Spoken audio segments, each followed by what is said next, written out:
तो अभी हम एप्टीकल्चर जो बी रियरिंग जिसमें हम करते हैं, अभी हम एक्सपेरिमेंटल बी लर्निंग के फील्ड में है। आप ये जो स्टैंडर्ड बी हाइव है ये देख सकते हैं, जो यहाँ पर है, इसका अपर कवर है, ये सुपर है और ये ब्रूड चैम्बर है। यहाँ पर 10 बी हाइव्स लगी होती हैं, 10 बी हाइव्स में 10 बी हाइव्स लगी होती हैं और उसमें कॉम्स लगे होते हैं। हनी भी अपनी जो कॉम्ब है वो बनाती है। और जैसे ग्रीन रेवोल्यूशन आया था, अगर हमें किसी भी प्रोडक्ट की प्रोडक्शन को बढ़ाना है तो फिर हम तब एक रेवोल्यूशन लाते हैं। हमारी जो गवर्नमेंट है, जैसे जब ग्रीन रेवोल्यूशन 1960s में आया था, 1970s में जब फ्लड रेवोल्यूशन, व्हाइट रेवोल्यूशन आया, तो जब हम किसी की प्रोडक्शन बढ़ानी है किसी प्रोडक्ट की, तो हम इंसेंटिव्स देते हैं। उसमें गवर्नमेंट जो जैसे सब्सिडीज देती है, ठीक है। और ये यहाँ पर आप अपर कवर देख सकते हैं इसका, वो इसके अंदर सुपर है और नीचे सुपर के अंदर क्या है?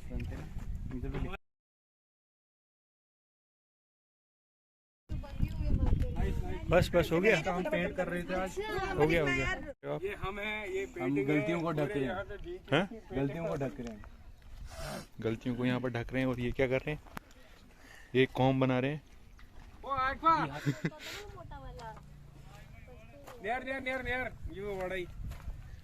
और ये अभी जैसे 4 स्टेजेस होती हैं, अभी तीसरी स्टेज में, ये अभी एडल्ट नहीं हुई है। तो बहुत बड़ा है।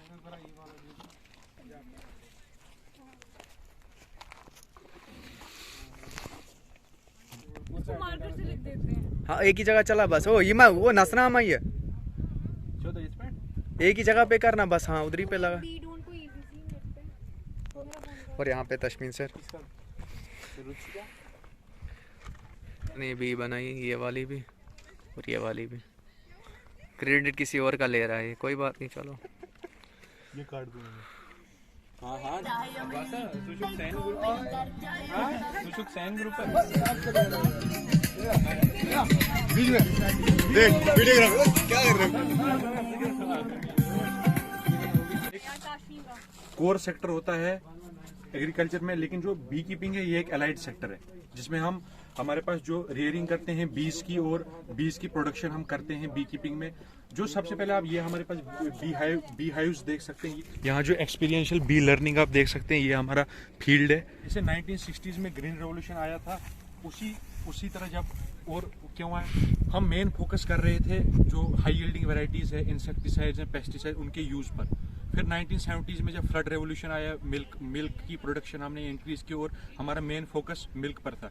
लेकिन अब जो है, अब हम स्वीट रेवोल्यूशन में अगर हम देखें, उस पर हम मेन फोकस कर रहे हैं। जो गवर्नमेंट हमारी इंसेंटिव्स दे रही है इस पे, आगे हम चलते जाएंगे तो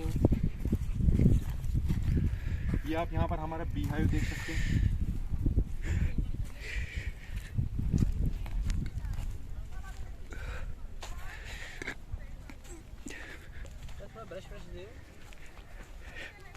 और ये ब्रूड चैम्बर है, जैसे इसमें 10 हाइव्स लगे होते हैं और उन्हीं में हनी भी अपना कॉम बनाती है। और आप देख सकते हैं जैसे ये सुपर है, जब हनी बी को फेवरेबल कंडीशंस आ जाती हैं तब वो अपनी जो उसकी प्रोडक्शन है बीज की वो बढ़ जाती है। और इसमें अगर हम कास्ट की बात करें तो 3 कास्ट होती है। एक होती है वर्कर बीज, दूसरी होती है हमारे पास ड्रोन्स, और तीसरे होते हैं क्वीन। जो हमारे पास क्वीन सिर्फ फर्टाइल होती है पूरे उस कास्ट में, और जो हमारे पास वर्कर है उसका सिर्फ ये काम होता है, मेन वर्कर का काम ये होता है, वो हनी नेक्टर को कलेक्ट करता है, रॉयल जेली जो बनाते हैं और प्रोपनिल, जितने भी बाकी काम होते हैं वो वर्कर बीज करती हैं। और दूसरा जो हमारे पास जो ड्रोन्स हैं, ड्रोन्स का सिर्फ एक मेटिंग का काम होता है। जब क्वीन नफ्शल फ्लाइट लेती है तो फिर ड्रोन जो है वो अपने स्पर्म्स इंजेक्ट करता है स्पर्माथिका में क्वीन के, और वहाँ पर फर्टिलाइजेशन होती है। और फिर वहाँ पे अगर फर्टिलाइजेशन है तो वर्कर स्ट्राइल बी बनती है। लेकिन अगर फर्टिलाइजेशन हुई तो फिर क्वीन बनती है।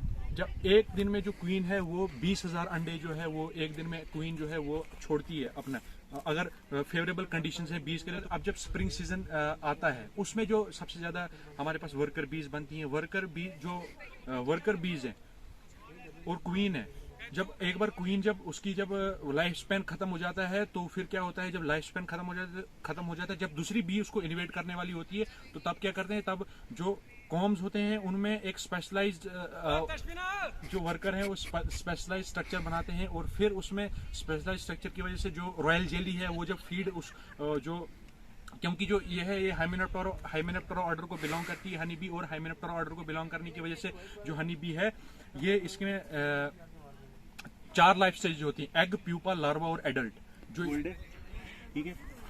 टेजिटस इरेक्टस इसका साइंटिफिक नेम है। और दूसरा भी यहाँ पर अलग अलग तरीके के बीज फ्लोरा ये फ्लावर्स लगे हुए हैं। इस पर जो हनी बी है वो अपना नेक्टर जो है, पोलन्स जो है वो लेती है, और फिर जब रिगर्जिटेटिंग मूवमेंट से जब अंदर बाहर निकालती है मुंह से अपना, वो रिगर्जिटेटिंग मूवमेंट होती है उसकी, और उसी से हनी बी की प्रोडक्शन होती है। जैसे देख सकते हैं ये आप हनी बी है, यहाँ पर आप दिखाइए थोड़ा, कैमरा जूम करिए। ये आप बताइए आप ये कौन से बी होगी, ये वर्कर बी होगी, ये ना ड्रोन हो सकता है ना क्वीन हो सकती है। ड्रोन्स का काम सिर्फ मेटिंग का होता है, और हाइव्स में जो टेम्परेचर मेंटेनेंस है, हाइव्स में टेम्परेचर मेंटेन का काम भी ड्रोन्स का होता है। और जब अब देखिए बीज जो है ना वो 2 मूवमेंट्स करती हैं, एक है स्वार्मिंग, एक है एब्सकॉन्डिंग। स्वार्मिंग मूवमेंट तब करती है हनी बी जब उनकी जो वहाँ पर नंबर्स हैं हनी बीज का वो बढ़ जाता है, बहुत ज़्यादा बढ़ जाता है हनी बीज का नंबर, और फिर वहाँ पर स्वार्मिंग मूवमेंट होती है, वो अपनी जगह अपने कॉम को छोड़कर दूसरी जगह पर ढूंढनी। और एब्सकॉन्डिंग क्या हुआ, जब अनफेवरेबल कंडीशंस होती हैं, जब अनफेवरेबल कंडीशंस होती है तो वहाँ पर हनी बी जो है वो अपने भाग जाती है वहाँ से, मतलब कि अगर पोलन्स नहीं है, नेक्टर नहीं है वहाँ पे उस एरिया में, तो वो हनी बी उस अपनी जगह को छोड़कर दूसरी जगह पर चली जाती हैं। और दूसरी चीज़ मैं आपको ये बताना चाहूँगा, जो हनी बीज हैं जो इंडिया में सबसे पहले इनकी जो रियरिंग थी, अगर हमें कमर्शियल स्केल पर रियरिंग करनी है ना हनी बीज की, तो हम स्टैंडर्ड बी हाइव्स जो आप यहाँ पर आप देख सकते हैं पूरे, आप दिखाइए थोड़ा, वहाँ से स्टार्ट है हमारे पास बी हाइव्स, और वहाँ से देख सकते हैं वो हमारे वहाँ पे 4 हैं ऐसे।